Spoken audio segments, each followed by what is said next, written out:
Guys welcome to QTJPNS princess. ഇപ്പൊ നമ്മൾ കാണാൻ പോകുന്നത് ഹോഹോ ബീച്ചാണ്. സോ നമ്മൾ നല്ല ഭംഗിയായ ഒരു ബീച്ചാണ് ഗൈസ് ഇത്. അവിടെ ഇരിക്കാൻ തലയുള്ള സ്ഥലം കൂടെ അവിടെ തന്നിട്ടുണ്ട്. നിറയെ ട്രീസ് ആൻഡ് കോൺക്രീറ്റ് ട്രീസ് ആണ് മെയിനായിട്ട് പറഞ്ഞത്. നിറയെ ഉണ്ട്, ഒന്നല്ല രണ്ടല്ല നിറയെ ഉണ്ട്. പിന്നെ ഇവിടെ കഫേസ് ഉണ്ട്, ഐസ് സ്പോട്ട് ഉണ്ട്. ഒന്നും കണ്ടപ്പോൾ അത്ര ഭംഗിയുണ്ട്. എന്റെ വീഡിയോക്ക് ഇഷ്ടപ്പെട്ടോ? Very very beautiful places. ഉറപ്പായിട്ട് കാണണം കേട്ടോ, ഇത് അത്ര ഭംഗിയുണ്ട്.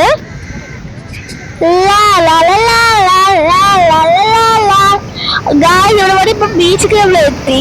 നമ്മൾ ഈ വീഡിയോയിൽ ഇഷ്ടപ്പെട്ടാൽ ലൈക്ക് ചെയ്യോ, ഷെയർ ചെയ്യോ, കമന്റ് ചെയ്യോ, മറക്കാതെ ബെൽ ഐക്കൺ ക്ലിക്ക് ചെയ്യോ.